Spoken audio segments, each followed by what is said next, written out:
ప్రభువైన యేసుక్రీస్తు నామంలో అందరికీ హృదయపూర్వక వందనములండి. న్యాయాధిపతుల గ్రంథము 3వ అధ్యాయము. ఇశ్రాయేలీయులకును కనానీయులకును జరిగిన యుద్ధములన్నిటినీ చూడని వారందరినీ శోధించి ఇశ్రాయేలీయుల తరతరముల వారికి అనగా పూర్వము ఆ యుద్ధములను ఏమాత్రమును చూడని వారికి యుద్ధము చేయ నేర్పునట్లు యెహోవా ఉండనిచ్చిన జనములు ఇవి. ఫిలిస్తీయుల 5 సర్దారుల జనులను, కనానీయులందరును, సీదోనీయులను, బయల్ హెర్మోను మొదలుకొని హమాతునకు పోవు మార్గము వరకు లెబానోను కొండలో నివసించు హివ్వీయులను యెహోవా మోషే ద్వారా తమ తండ్రులకిచ్చిన ఆజ్ఞలను వారు అనుసరింతురో లేదో తెలుసుకొనున్నట్లు ఇశ్రాయేలీయులను పరిశోధించుటకై ఆ జనములను ఉండనిచ్చెను. కాబట్టి ఇశ్రాయేలీయులు కనానీయులు, హిత్తీయులు, అమోరీయులు, పెరిజ్జీలు, హివ్వీయులు, యెబూసీయులను జనుల మధ్య నివసించుచు వారి కుమార్తెలను పెండ్లి చేసుకొనుచు వారి కుమారులకు తమ కుమార్తెలనిచ్చుచు వారి దేవతలను పూజించుచు వచ్చిరి. అట్లు ఇశ్రాయేలీయులు యెహోవా సన్నిధిని దోషులై తమ దేవుడైన యెహోవాను మరచి బయలు దేవతలను, దేవతా స్తంభములను పూజించిరి. అందును గూర్చి యెహోవా కోపము ఇశ్రాయేలీయుల మీద మండగా ఆయన అరామ్నహరాయిము యొక్క రాజైన కూషన్ రిషాతాయిము చేతులకు దాసులగుటకై వారిని అమ్మివేసెను. ఇశ్రాయేలీయులు 8 సంవత్సరములు కూషన్ రిషాతాయిమునకు దాసులుగా నుండిరి. ఇశ్రాయేలీయులు యెహోవాకు మొర్రపెట్టగా యెహోవా కాలేబు తమ్ముడైన కనజు యొక్క కుమారుడగు ఒత్నీయేలును రక్షకునిగా ఇశ్రాయేలు కొరకు నియమించి వారిని రక్షించెను. యెహోవా ఆత్మ అతని మీదికి వచ్చెను గనుక అతడు ఇశ్రాయేలీయులకు న్యాయాధిపతి అయి యుద్ధమునకు బయలుదేరగా యెహోవా అరామ్నహరాయిము రాజైన కూషన్ రిషాతాయిమును అతని చేతికి అప్పగించెను. అతడు కూషన్ రిషాతాయిమును జయించెను. అప్పుడు 40 సంవత్సరములు దేశము నెమ్మది పొందెను. అటు తరువాత కనజు కుమారుడైన ఒత్నీయేలు మృతి నొందెను. ఇశ్రాయేలీయులు మరలా యెహోవా దృష్టికి దోషులైరి గనుక యెహోవా దృష్టికి దోషులైనందున యెహోవా ఇశ్రాయేలీయులతో యుద్ధము చేయుటకు మోయాబు రాజైన ఎగ్లోనును బలపరచెను. అతడు అమ్మోనీయులను, అమాలేకీయులను సమకూర్చుకొని పోయి ఇశ్రాయేలీయులను ఓడగొట్టి ఖర్జూర చెట్ల పట్టణమును స్వాధీనపరచుకొనెను. ఇశ్రాయేలీయులు 18 సంవత్సరములు మోయాబు రాజునకు దాసులైరి. ఇశ్రాయేలీయులు యెహోవాకు మొర్రపెట్టగా బెన్యామీనీయుడైన గెరా కుమారుడగు ఏహూదను రక్షకుని వారి కొరకు యెహోవా నియమించెను. అతడు ఎడమచేతి పనివాడు. అతని చేతను ఇశ్రాయేలీయులు మోయాబు రాజైన ఎగ్లోనుకు కప్పము పంపగా ఏహూదు 3 పొడవుగల 2 అంచుల కత్తిని చేయించుకొని తన వస్త్రములో తన కుడి తొడ మీద దానిని కట్టుకొని ఆ కప్పము మోయాబు రాజైన ఎగ్లోనుకు తెచ్చెను. ఆ ఎగ్లోను బహు స్థూలకాయుడు. ఏహూదు ఆ కప్పము తెచ్చి ఇచ్చిన తరువాత కప్పము మోసిన జనులను వెళ్ళనంపి గిల్గాలు దగ్గరనున్న పెసీలీము నొద్ద నుండి తిరిగి వచ్చి, రాజా, రహస్యమైన మాట ఒకటి నేను నీతో చెప్పవలెననగా అతడు తన యొద్ద నిలిచిన వారందరూ వెలుపలికి పోవు వరకు ఊరకొమ్మని చెప్పెను. ఏహూదు అతని దగ్గరకు వచ్చినప్పుడు అతడు ఒక్కడే చల్లని మేడగదిలో కూర్చుండి ఉండెను. ఏహూదు, నీతో నేను చెప్పవలసిన దేవుని మాట ఒకటి ఉన్నదని చెప్పగా అతడు తన పీఠము మీద నుండి లేచెను. అప్పుడు ఏహూదు తన ఎడమ చేతిని చాపి తన కుడి తొడ మీద నుండి ఆ కత్తి తీసి కడుపు మీద అతని పొడిచెను. పిడియును కత్తి వెంబడి దూరగా క్రొవ్వు కత్తిపైని కప్పుకొనినందున అతని కడుపు నుండి కత్తిని తీయలేకపోయెను. అది వెనుక నుండి బయటికి వచ్చి ఉండెను. అప్పుడు ఏహూదు పంచెపాళిలోనికి బయలు వెళ్లి తన వెనుకను ఆ మేడగది తలుపు వేసి గడియ పెట్టెను.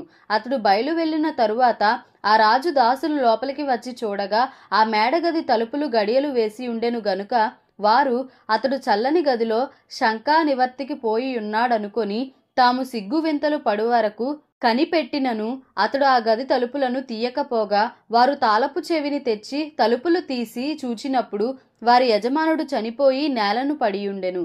వారు తడవు చేయుచుండగా ఏహూదు తప్పించుకొని పెసీలీమును దాటి షెయీరాకు పారిపోయెను.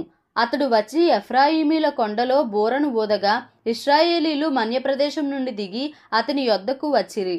అతడు వారికి ముందుగా సాగి వారితో, నా వెంబడి త్వరగా రండి, మీ శత్రువులైన మోయాబీయులను యెహోవా మీ చేతికి అప్పగించుచున్నాడనెను.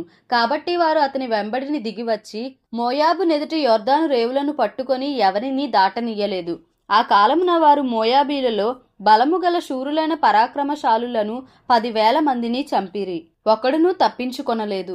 ఆ దినమున మోయాబీయులు ఇశ్రాయేలీయుల చేతి క్రింద అనపబడగా దేశము 80 సంవత్సరములు నిమ్మలముగా ఉండెను. అతని తరువాత అనాతు కుమారుడైన షంగరు న్యాయాధిపతిగా ఉండెను. అతడు ఫిలిస్తీయులలో 600 మందిని మునుకోల కర్రతో హతము చేసెను. అతడును ఇశ్రాయేలీలను రక్షించెను. న్యాయాధిపతుల గ్రంథము 4వ అధ్యాయము. యెహూదు మరణమైన తరువాత ఇశ్రాయేలీలు ఇంకను యెహోవా దృష్టికి దోషులైరి గనుక యెహోవా హాసోరులో ఏలు కనాను రాజైన యాబీను చేతికి వారిని అప్పగించెను. అతని సేనాధిపతి అన్యుల హరోషెతులో నివసించిన సీసెరా. అతనికి 900 ఇనుప రథములుండెను. అతడు 20 సంవత్సరములు ఇశ్రాయేలీయులను కఠినమైన బాధ పెట్టగా ఇశ్రాయేలీలు యెహోవాకు మొర్రపెట్టిరి. ఆ కాలమున లప్పీదోతునకు భార్య అయిన దెబోరా అను ప్రవక్త్రి ఇశ్రాయేలీలకు న్యాయాధిపతినిగా ఉండెను. ఆమె ఎఫ్రాయిమీల మన్యమందలి రామాకును బేతేలుకును మధ్యనున్న దెబోరా సరళ వృక్షము క్రింద తీర్పుకై కూర్చుండుట కద్దు. తీర్పు పొందుటకై ఇశ్రాయేలీలు ఆమె యొద్దకు వచ్చుచుండిరి. ఆమె నఫ్తాలి కెదెష్లో నుండి అబీనోయము కుమారుడైన బారాకును పిలువనంపించి అతనితో ఇట్లనెను, నీవు వెళ్లి నఫ్తాలీయులలోను జెబూలూనీయులలోను 10,000 మంది మనుషులను తాబోరు కొండ యొద్దకు రప్పించుము. నేను నీ దగ్గరకు యాబీను సేనాధిపతి అయిన సీసెరాను అతని రథములను అతని సైన్యమును కీషోను ఏటి యొద్దకు కూర్చి నీ చేతికి అతనిని అప్పగించెదనని ఇశ్రాయేళ్ల దేవుడని యెహోవా సెలవిచ్చి ఉండలేదా అని దెబోరా చెప్పగా, బారాకు, నీవు నాతో కూడా వచ్చిన ఎడల నేను వెళ్ళెదను గాని నీవు నాతో కూడా రాని ఎడల నేను వెళ్ళనని ఆమెతో చెప్పెను. అప్పుడు ఆమె, నీతో నేను అగత్యముగా వచ్చెదను. అయితే నీవు చేయు ప్రయాణము వలన నీకు ఘనత కలుగదు. యెహోవా ఒక స్త్రీ చేతికి సీసెరాను అప్పగించునని చెప్పి తాను లేచి బారాకుతో కూడా కెదెషునకు వెళ్ళెను. బారాకు జెబూలూనీయులను నఫ్తాలీయులను కెదెషునకు పిలిపించినప్పుడు 10,000 మంది మనుషులు అతని వెంట వెళ్ళిరి. దెబోరాయు అతనితో కూడా పోయెను.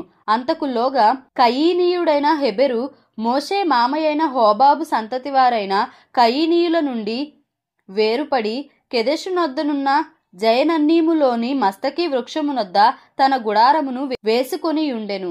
అబీనోయము కుమారుడైన బారాకు తాబోరు కొండ మీదికి పోయేనని సీసెరాకు తెలుపబడినప్పుడు సీసెరా తన రథములన్నిటినీ తన 900 ఇనుప రథములను అన్యుల హరోషెతు నుండి కీషోను వాగు వరకు తన పక్షముగానున్న సమస్త జనమును పిలిపింపగా, దెబోరా, లెమ్ము, యెహోవా సీసెరాను నీ చేతికి అప్పగించిన దినము ఇదే. యెహోవా నీకు ముందుగా బయలుదేరును గదా అని బారాకుతో చెప్పినప్పుడు బారాకు ఆ 10,000 మంది మనుషులను వెంటబెట్టుకుని తాబోరు కొండ మీద నుండి దిగి వచ్చెను.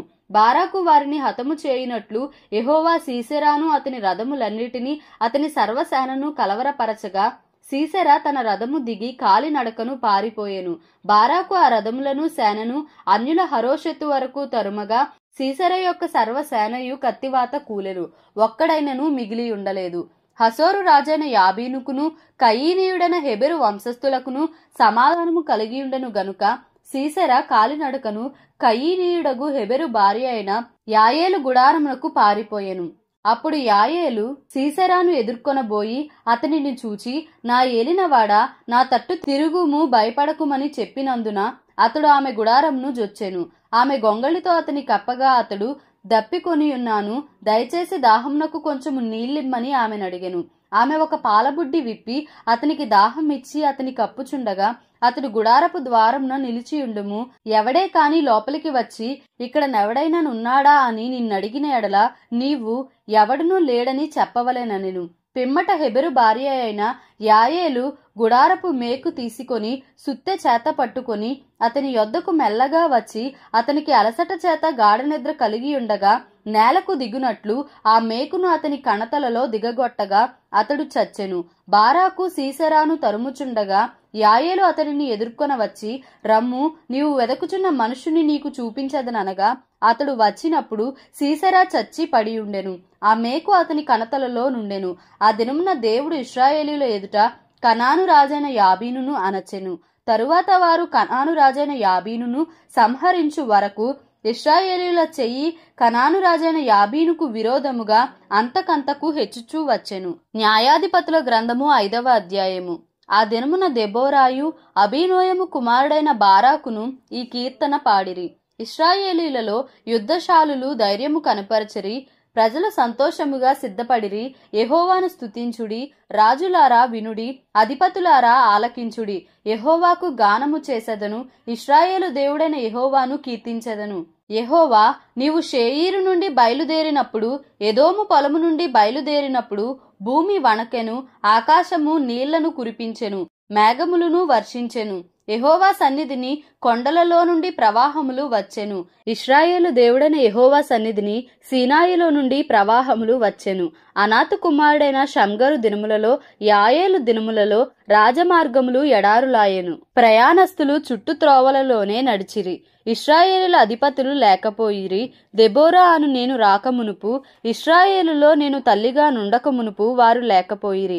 ఇశ్రాయేలీలు క్రొత్త దేవతలను కోరుకొనగా యుద్ధము ద్వారముల యొద్దకు వచ్చెను. ఇశ్రాయేలీల్లో 40,000 మందికి ఒక కేడెమే గాని ఈటయే గాని కనబడలేదు. జనులలో ఇశ్రాయేలీల అధిపతులు సంతోషముగా సిద్ధపడిరి. వారి యందు నాకు ప్రేమ కలదు. యెహోవాను స్తుతించుడి.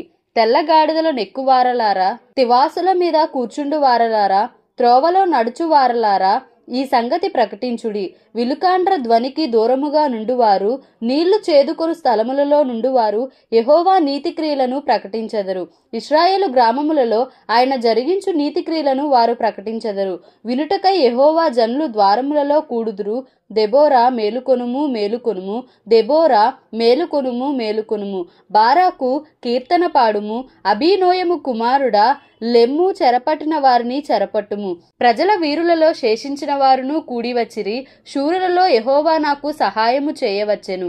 అమాలేకీయులలో కాపురమున్న ఎఫ్రాయిమీయులను, నీ తరువాత నీ జనుల్లో బెన్యామీనీయులను, మాకీరు నుండి న్యాయాధిపతులను, జెబూలూనీయుల నుండి నాయక దండము వహించువారును వచ్చిరి. ఇశ్శాఖారీయులైన అధిపతులు దెబోరాతో కలిసి వచ్చిరి. ఇశ్శాఖారీయులను బారాకును అతి వేగమున లోయలోనికి చొరబడిరి. రూబేనీయుల కాలువల యొద్ద జనులకు గొప్ప హృదయాలోచనలు కలిగెను. మందల ఈలలను వినుటకు నీ దొడ్ల మధ్యను నీవేళ నివసించితివి. రూబేనీయుల కాలువల యొద్ద జనులకు గొప్ప యోచనలు కలిగెను. గిలాదు యొర్దాను అద్దరిని నిలిచెను. దానీయులు ఓడల దగ్గర ఏల నిలిచిరి. ఆషేరీయులు సముద్ర తీరమున తమ అఖాతముల యొద్ద ఏల నిలిచిరి. జెబూలూనీయులు మరణ భయము లేక ప్రాణము తృణీకరించుకున్న జనము, నఫ్తాలీయులు భూమి మెట్టల మీద ప్రాణము తృణీకరించిరి. రాజులు వచ్చి యుద్ధము చేసిరి. మెగిద్దో కాలువల యొద్దనున్న తానాకులో కనాను రాజులు యుద్ధము చేసిరి. వెండి లాభము వారు తీసుకొనలేదు. నక్షత్రములు ఆకాశము నుండి యుద్ధము చేసెను. నక్షత్రములు తమ మార్గములలో నుండి సీసెరాతో యుద్ధము చేసెను. కీషోను వాగు వెంబడి, పురాతనపు వాగైన కీషోను వెంబడి వారు కొట్టుకుని పోయిరి. నా ప్రాణమా, నీవు బలము పూని సాగుము. గుర్రముల డెక్కలు శూరులను త్రొక్కెను. గుర్రములు ఎగసి ఎగసి శూరులను త్రొక్కెను. యెహోవా దూత ఇట్లనెను, మేరోజును శపించుడి, దాని నివాసుల మీద మహాశాపము నిలుపుడి. యెహోవా సహాయమునకు వారు రాలేదు. బలిష్ఠులతో కూడి యెహోవా సహాయమునకు వారు రాలేదు. కయీనీయుడైన హెబెరు భార్య యాయేలు స్త్రీలలో దీవెన నొందును. గుడారములలో నుండి స్త్రీలలో ఆమె దీవెన నొందును. అతడు దాహం అడిగెను, ఆమె పాలు తెచ్చి ఇచ్చెను. సర్దారులకు తగిన పాత్రతో మేగడ తెచ్చి ఇచ్చెను. ఆమె మేకును చేత పట్టుకునెను. పనివాని సుత్తెను కుడి చేత పట్టుకొని సీసెరాను కొట్టెను. వాని తలను ఆమె పగులగొట్టెను. ఆమె అతని తలను సుత్తెతో కొట్టగా అది పగిలెను. అతడు ఆమె కాళ్ల యొద్ద కృంగిపడి పరుండెను. ఆమె కాళ్ల యొద్ద కృంగిపడెను. అతడు ఎక్కడ కృంగెనో అక్కడనే పడి చచ్చెను. సీసెరా తల్లి కిటికీలో నుండి చూచెను. అల్లిక కిటికీలో నుండి చూచి కేకలు వేసెను. రాక అతని రథము తడువు చేయనేలా, అతని రథముల చక్రములు ఆలస్యము చేయనేలా. ఆమె యొద్దనున్న వివేకము గల రాజకుమార్తెలు ఈలాగుననే ఉత్తరమిచ్చిరి. ఆమె తనకు తాను మరలా ఇట్లను కొనుచుండెను, వారికి దొరకెను గదా, దోపుడు సొమ్ము పంచుకొనుచున్నారు గదా. యోధులందరూ తలాయొక స్త్రీని తీసుకొందురు. ఇద్దరేసి స్త్రీలు వారికి దొరుకుదురు. సీసెరాకు రంగు వేయబడిన వస్త్రం ఒకటి దోపుడు సొమ్ముగా దొరుకును. రంగు వేయబడిన విచిత్ర వస్త్రం ఒకటి దోపుడుగా దొరుకును. రెండు వైపులా రంగు వేయబడిన విచిత్రమైన వస్త్రము, దోచుకొనిన వారి మెడలకు తగిన వస్త్రం ఒకటి దొరుకును. యెహోవా నీ శత్రువులందరూ అలాగుననే నశించెదరు. ఆయనను ప్రేమించువారు బలముతో ఉదయించు సూర్యుని వలె నుందురు అని పాడిరి. తరువాత దేశము 40 సంవత్సరములు నిమ్మలముగా ఉండెను. దేవుడి పరిశుద్ధ వాక్యంను మన వినికిడిలో దీవించి ఆశీర్వదించునుగాక. Amen. Please like, share and subscribe for more videos.